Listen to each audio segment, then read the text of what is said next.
What the hell happened to the heart in this place?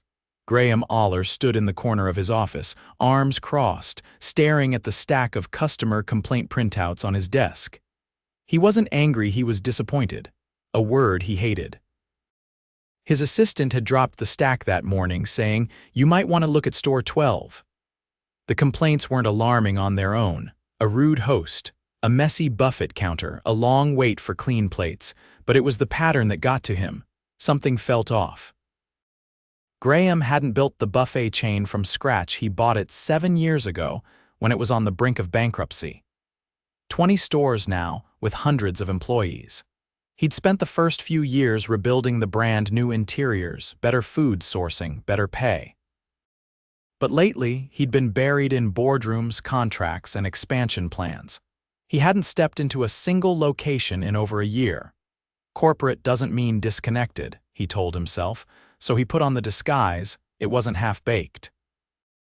Graham grew out some patchy facial hair, wore thick-rimmed glasses, traded his usual pressed button-ups for a loose polo and khakis. He even added a slight limp. Nobody at Store 12 had ever met him. Most of the staff there had been hired after the chain's relaunch. To them, he was just Gary, a new trainee sent from a temp agency. The district manager arranged it as a trial shift. No one looked twice. Store 12 sat on the edge of town near a strip mall. The building looked tired from the outside. Inside, the buffet counter glistened with smudges, and the air smelled faintly like burned cheese. The general manager, a wiry guy named Trent, barely looked up when Graham walked in. "You're late," Trent muttered, handing him a rag and pointing at the sneeze guard. Graham wiped without saying a word. He watched the flow of customers. A family of 5 waited 10 minutes for plates. A senior couple sat with empty glasses while servers walked past. One server, Naomi, actually looked like she cared. She moved fast, smiled at tables, and even brought a refill before being asked. "Hey," Graham said to her while wiping the glass near the drink station. "You always this busy?" Naomi gave a tired laugh. "Always. We're down 2 people. Trent won't approve extra hours." Graham nodded. "You ever tell him it's too much?" She shrugged. "He says if we can't handle it, someone else will." In the back, things were worse. The kitchen was cramped and loud. One of the fryers had a busted timer. Dishes were stacked shoulder high. That's where Graham met the dishwasher, a burly guy in his 40s named Hector. Sweat dripped down his neck as he scraped trays. "Need help?" Graham offered. Hector glanced at him. "You don't want to be back here." "I'm Gary," Graham said, grabbing a pair of gloves. "I'm Hector," he replied, then turned back to the sink. They worked side by side for 20 minutes, barely speaking. Then Hector muttered something under his breath. Graham leaned in. "Sorry, what you say?" Hector wiped his eyes quickly. "Nothing, just... I was supposed to be at my daughter's play tonight. She's in 3rd grade, first time on stage." Graham stopped scrubbing. "Why aren't you there?" Hector gave a bitter laugh. "Trent didn't let me switch shifts. Said we're too short-staffed. Told me if I left, don't bother coming back." Graham felt a tightness in his chest. "Did you tell him it was important?" "I begged him," Hector said. His voice cracked.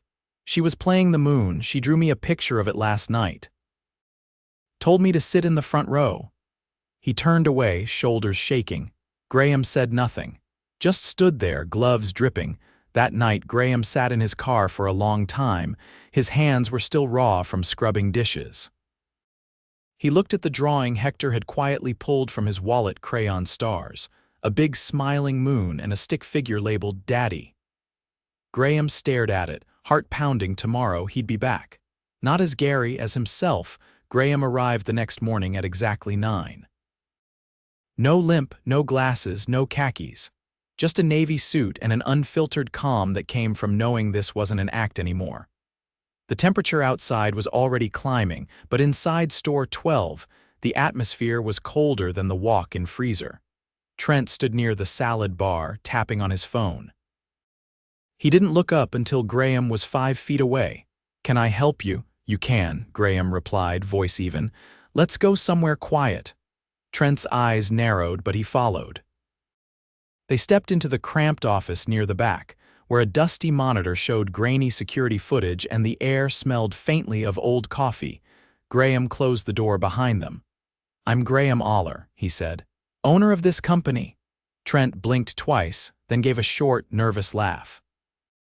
"Wait, seriously, like the Graham Oller, you don't need to be excited." Trent's smile faltered. "I was here yesterday," Graham continued. "As a trainee, I saw everything I needed to see."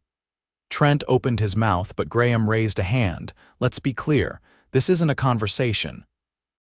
You're no longer employed here, effective immediately." "What? Hold on.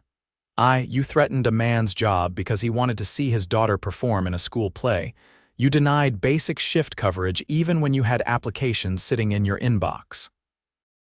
You've created a culture that punishes effort and rewards silence. There's no more discussion." Trent stood frozen. For a long second, he didn't move. Then, without a word, he grabbed his keys from the desk and walked out. By the time Graham stepped back onto the floor, the lunch crowd had started to trickle in. Naomi was already moving between tables, setting silverware and checking the drink station. Graham waited until she returned behind the counter to speak. "Morning," he said quietly. She looked up, confused. You're the new guy, Gary." He shook his head. "Graham, I run the company," she stared. "You're joking." "I wish I were." Naomi leaned against the counter, speechless.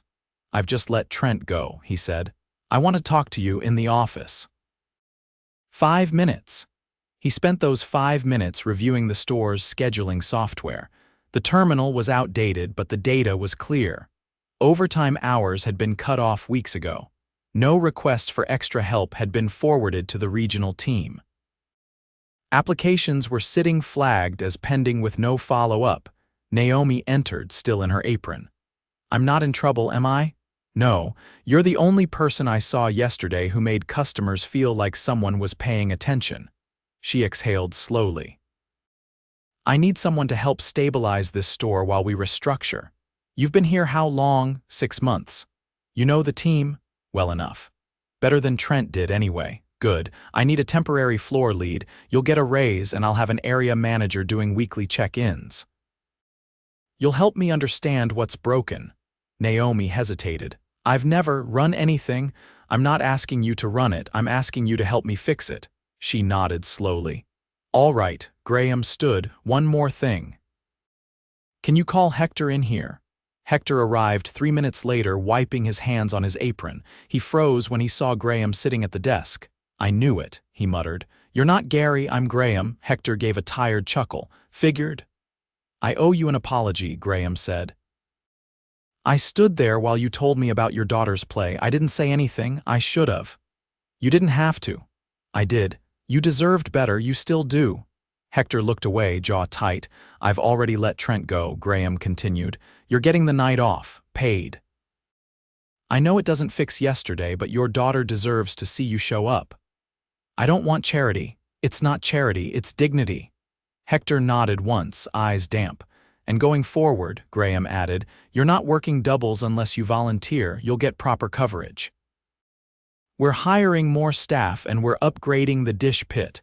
No one should be doing that kind of work without the right support." Hector took a breath, steadied himself, and then extended his hand. "Thank you." Graham shook it firmly.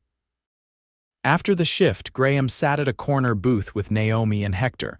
The store had quieted, the last few customers nursing soft-serve cones. He had one more thing to share. "I want to ask you both something." Naomi leaned forward. Hector folded his arms. "If you were me," Graham asked, "what's the first thing you'd change?" Naomi didn't hesitate. "Communication. No one knows what's going on. Schedules change without warning. People get cut mid-shift. We find out from the whiteboard." "Noted," Graham said. "And you," Hector scratched at the edge of the table. "Respect. People stop caring when they're treated like they don't matter. Doesn't matter how clean the place looks if everyone's walking around with their heads down." Graham nodded. The next morning, a regional HR advisor arrived to hold one-on-one meetings with each employee. Graham stayed on site but out of sight, watching from a back booth as the team slowly began to relax. There were still gaps in staffing, but morale was different. People talked to each other more. Naomi made a dry joke that actually got a laugh from the line cook. Hector, working a shorter shift, had his earbuds in and was humming something low under his breath. Graham spent the next 3 days at the store, no disguise, no speeches. Just observing, listening, walking the line. On the 4th day, a young man named Devont approached him during the lunch lull. He was tall, quick on his feet, and handled the grill station with quiet precision. "Can I ask you something?" "Of course." "You really the owner?" "I am," Devont nodded. "I got a cousin, Jamal, looking for work. He's good with prep fast. Can I tell him to apply?" "Absolutely." Devont hesitated. "Just make sure someone actually reads it this time." "They will," Graham said. "I promise." Devont nodded once and returned to the grill. That night, Graham sat in his rental car with the engine off. The drawing Hector's daughter had made was still tucked into his portfolio. He unfolded it again, not for sentiment, but as a reminder. He'd built a company that was supposed to serve people. Somewhere along the way, that idea had gotten buried under spreadsheets and expansion plans. It wasn't lost anymore. He started the car. Tomorrow, he'd be at store 7. No disguise this time, but the mission was the same. The next morning, Graham arrived at store 7 just after the morning prep team clocked in. He didn't announce himself. He walked through the front doors as any other customer might. The lobby was clean, floors polished, and the smell of cinnamon rolls baking in the back hinted at a team that still took pride in the small things. But it didn't take long to spot the cracks. A woman in her 60s was trying to refill her iced tea at the self-service station. The machine sputtered, hissed, and finally let out a trickle of warm liquid. She stared at it, confused, before turning to a passing employee, a teenager in a black visor who kept walking without so much as a glance. Graham stepped aside and watched the flow of staff. A young woman behind the register was counting change with precision, but her eyes kept darting toward the kitchen. 2 cooks were arguing in low voices near the fry station. The manager on duty was nowhere in sight. He took a seat near the window and waited. 20 minutes passed before anyone approached. "You been helped yet?" The voice belonged to a tall man in his early 30s. His name tag read Malik, shift lead. "Not yet," Graham replied, keeping his tone casual. "Looks like you're short." Malik nodded without hesitation. 2 no-shows this morning, and the GM's running late again. "You're covering the floor and the kitchen?" "Trying to." Malik adjusted his sleeve, revealing a burn on his forearm that looked a day or 2 old. "You looking to eat or?" "I'd like to talk to you after your shift." "About the store." Malik gave a cautious look. "You corporate? You could say that. I get off at 3. "I'll be here." By the time Malik's shift ended, Graham had observed enough. The team was trying some clearly more than others, but the store was running on thin threads. The buffet layout was efficient, but the hot bar hadn't been rotated in hours. The fryers sputtered inconsistently, and the kitchen's walk-in freezer was left cracked open twice. Graham quietly helped a busser close it the second time, then followed Malik out to the alley behind the store where he was lighting a cigarette. "You sure you want to talk now?" Malik asked without turning around. "Now's good." Malik exhaled smoke and leaned against the brick wall. "So who are you really?" "Graham Oller." Malik blinked. "Wait, the Oller?" Graham nodded. Malik let out a low whistle. "Didn't think you were real. Thought you were just some name on the break room poster." "I get that a lot." "All right then," Malik said, stubbing out the cigarette. "What do you want from me?" "I want to know what's happening in this store. I've seen enough to know it's not working, but I want to hear it from you." Malik crossed his arms, thinking, "You want a list or a story? Whichever's more honest." "All right then." "The GM, Dina, she's late at least twice a week. Sometimes she doesn't show up at all. She blames it on her commute, on her kid, on traffic. But the truth is, she doesn't care. She's got her friends in the district office, so no one holds her accountable." Graham didn't interrupt. "When she is here, she plays favorites. Schedules her cousin on the best shifts, lets him clock out early, never says a word when he disappears in the back for 20 minutes. Meanwhile, the rest of us are covering double stations." Graham kept his expression neutral. Has anyone reported this? Sure, HR says they'll look into it, but nothing ever changes. People give up after a while. Why haven't you left? Malik looked down at his shoes. My brother's got epilepsy. I pay most of his medical bills. I've got rent, food. I can't afford a gap in pay. So I stay. Graham nodded slowly. How many others are in the same boat? More than you think. Graham stared at the alley wall for a long moment. Tomorrow morning I'll be back. I want you to walk me through a full open. Show me what you deal with start to finish. Malik gave a tired smile. You sure you're ready for that? I'd rather see it than read another report. The next day, Graham showed up at 5 in the morning. Malik was already there, sleeves rolled up, unlocking the back door with a ring of keys that had clearly been bent from overuse. All right, he said, handing Graham a hairnet. Let's get to work. They started with the prep walk. Freezer inventory was off. 2 boxes of breaded chicken were mislabeled, and the produce order from the night before hadn't been put away. Malik pointed out the recurring issues. The fryer oil hadn't been changed in over a week, and the grill had a hot spot that scorched pancakes if you weren't careful. By 6, the first-line cook had arrived, an older woman named Tasha with a stiff gait and no patience for excuses. Malik, she said, I'm not touching that fryer till it's drained. I told Dina 2 days ago. She's not here. I'll take care of it. You better. Last time I burned my wrist, she said I was being dramatic. Graham stepped forward.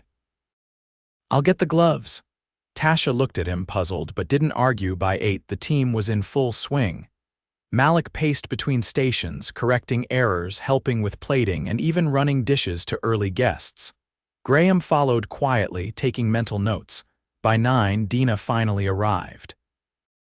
She strolled through the front entrance with sunglasses propped on her head, sipping a smoothie. She didn't notice Graham standing by the cashier. What's the damage? She asked Malik loudly. 2 no-shows again, Malik said calmly. I covered. Dina rolled her eyes. Figures. You let Tasha boss you around again. She refuses to use the fryer until it's cleaned. She's not wrong. She's always complaining. If she doesn't like it, she can leave.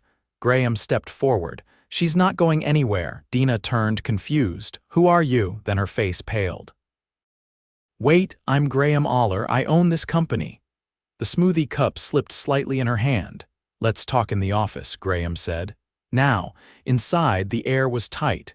Dina dropped the sunglasses onto the desk and leaned back in the chair, trying to regain composure. I didn't know you were coming, she said. That much is clear. She smiled thinly. I didn't mean what I said about Tasha. She's just enough. Dina blinked. I've been here since 5. I've seen the conditions. I've heard from your staff. I've read the shift logs, the complaints, the turnover reports. You've created an environment where favoritism replaces standards and accountability doesn't exist. I can improve. You've had chances. This isn't a coaching moment. You're done here. Dina's face flushed. But I've been with this company for 8 years, and that's long enough to know better. She didn't argue again. When she left, she didn't say goodbye. Graham called Malik into the office. I want you to step in as interim GM. Malik stared. Me? You've been doing the job already. You've got the trust of the team. You deserve the authority to make the changes. I don't even have a college degree. You don't need one. You need judgment and respect. You've shown both. Malik sat down, still processing. What about Dina's cousin? He's off the schedule. Permanently? Graham leaned forward. You'll get support. I'm sending in a technical crew to fix the equipment. You'll get 2 new hires within the week, but I need your help stabilizing things. Malik nodded. I can do that. One more thing, Graham added. You're getting a pay adjustment. Effective today. Malik let out a slow breath. Thank you. That afternoon, Graham walked the floor with Malik again, this time as equals. Tasha gave a short nod of approval when Malik explained the fryer was being replaced. The teenager at the register seemed more focused now, more grounded. Even the dining area felt different, less rushed, more attentive. Graham didn't stay long. He left quietly, but not before slipping a note to the cashier. If anything goes wrong, contact me directly. He signed it with his full name and personal email. By the time evening came, Graham was already in his car, notes in hand, planning his next stop.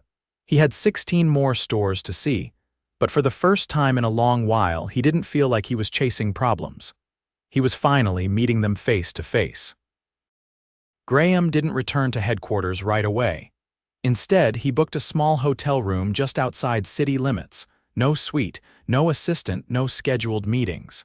He wanted to stay close to the ground. The past 10 days had pulled back the curtain on what he'd built and what he'd neglected. He spent the next morning reviewing staffing data, payroll logs, and exit interviews from every location. Patterns emerged quickly. Management turnover was lowest in stores where supervisors had come up through the ranks. Locations with external hires in charge, especially those brought in from unrelated industries, had higher complaints, more sick days, and shorter average employee tenure. One number hit him hardest. Across all 20 stores, less than 18% of team leads had received any formal leadership training. That afternoon, he scheduled a video call with the board. Not to ask for approval, but to inform them of immediate changes. "I'm freezing all external store-level hires," he said. "From now on, promotions come from within. If we don't have someone ready, we train someone until they are. No shortcuts." There was silence on the other end. "And we're launching a cross-store mentorship program," he continued. "People like Malik, Naomi, and Tasha, they're going to help us rebuild this place the right way. They've earned it." One board member leaned forward. "That's going to delay expansion. I know." Another spoke up. "Graham, are you sure this isn't just a reaction to that undercover visit? I'm sure this is overdue." He ended the call without asking for consensus. By Friday, Graham had personally visited 5 more stores. Each one confirmed what he already suspected. Good people were carrying broken systems. In some locations, managers were improvising solutions. In others, employees had simply stopped hoping things would get better. Store 9 was the worst. He arrived during dinner rush. The parking lot was half full, but inside only 3 employees were visible. A teenage boy was bussing tables alone, dragging a gray tub behind him. A cashier looked visibly overwhelmed, and a woman at the carving station, mid-50s, wearing a faded name tag that read Marla, was serving guests while trying to manage the hot bar behind her. Graham stepped in line. A man ahead of him asked if the mashed potatoes were fresh. Marla didn't look up. "They're hot," she said flatly. The man walked away. When Graham reached the counter, Marla finally looked at him. Her eyes were red, not from tears, just fatigue. "You the owner?" she asked. He blinked. "I am," she nodded once. "Then you already know."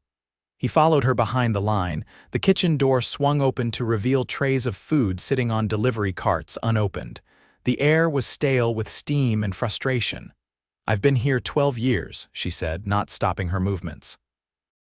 "Don't need a lecture. Just tell me, are you here to help or to take more notes? I'm here to fix it." She set the carving knife down. "Then start with the manager." "Where is he?" She pointed to the office window above the prep area. A man sat inside, feet on the desk, phone in hand, laughing.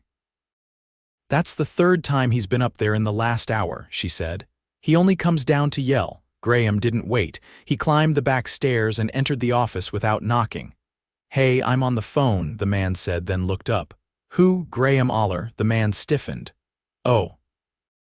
I didn't realize you're done here. I'm not repeating myself, but I leave. Now." The man stood slowly, grabbed his jacket, and walked out without a word. Graham returned to the kitchen. Marla was back at the line, carving brisket like nothing had happened. "You didn't hesitate," she said. "Neither did you." That night, Graham stayed until close. He helped the teen busser Jalen scrub the metal trays and stack the chairs. The kid had been working there for 3 weeks, still in high school, and hadn't missed a shift. "You want to keep working here?" Graham asked. Jalen shrugged. "I just need the hours. My mom's got 2 jobs already. You're getting a raise, starting next week." The kid looked stunned. Seriously, and you'll get a mentor, someone who's done this longer. You shouldn't be figuring it out alone." By the end of the week, Graham had dismissed 3 more managers. not out of anger but because he'd seen enough. Favoritism, absenteeism, and negligence were no longer going to be tolerated, not under any circumstances. At Store 12, Naomi had already begun training 2 new hires. The dining room ran smoother, now not perfect, but calmer. Hector had weekends off. He still worked hard, still moved fast, but now he left on time and smiled when he did. One afternoon, Graham returned to Store 12 unannounced. Naomi was reviewing the prep list with a new team member. When she saw him, she waved him into the back. "You said you wanted to know when things felt right," she said, "and today's close." Graham nodded. "Good, you've earned a permanent lead position with full benefits." Naomi blinked. "I thought this was just temporary." "So did I, but you made it permanent." She didn't say anything. Just held his gaze and nodded once. Before he left, Hector caught him at the back door. "She drew me another picture," he said, pulling out a folded sheet of paper. "This time I was in the front row." Graham looked at the drawing. A smiling moon again, but this time the audience was filled in. One figure had a hat on labeled Dad. "She said I looked happier this time," Hector added. "You are?" "Yeah." "Yeah, I think I am." Across the chain, things didn't change overnight. Repairs took time, training took longer, but change had begun. From the bottom up. Graham returned to headquarters 2 weeks later. He entered through the side like he used to, walked past his office and sat in the break room with the staff there. No announcement, no speeches, just coffee and listening. Later that day, he drafted a company-wide message. Handwritten, scanned, and printed at each store. It read, "I saw what you carry, I saw what we overlooked. No more. From now on, we build this together, not from a boardroom, from the floor." He signed it without title, and for the first time in years, he felt like the owner of something worth leading.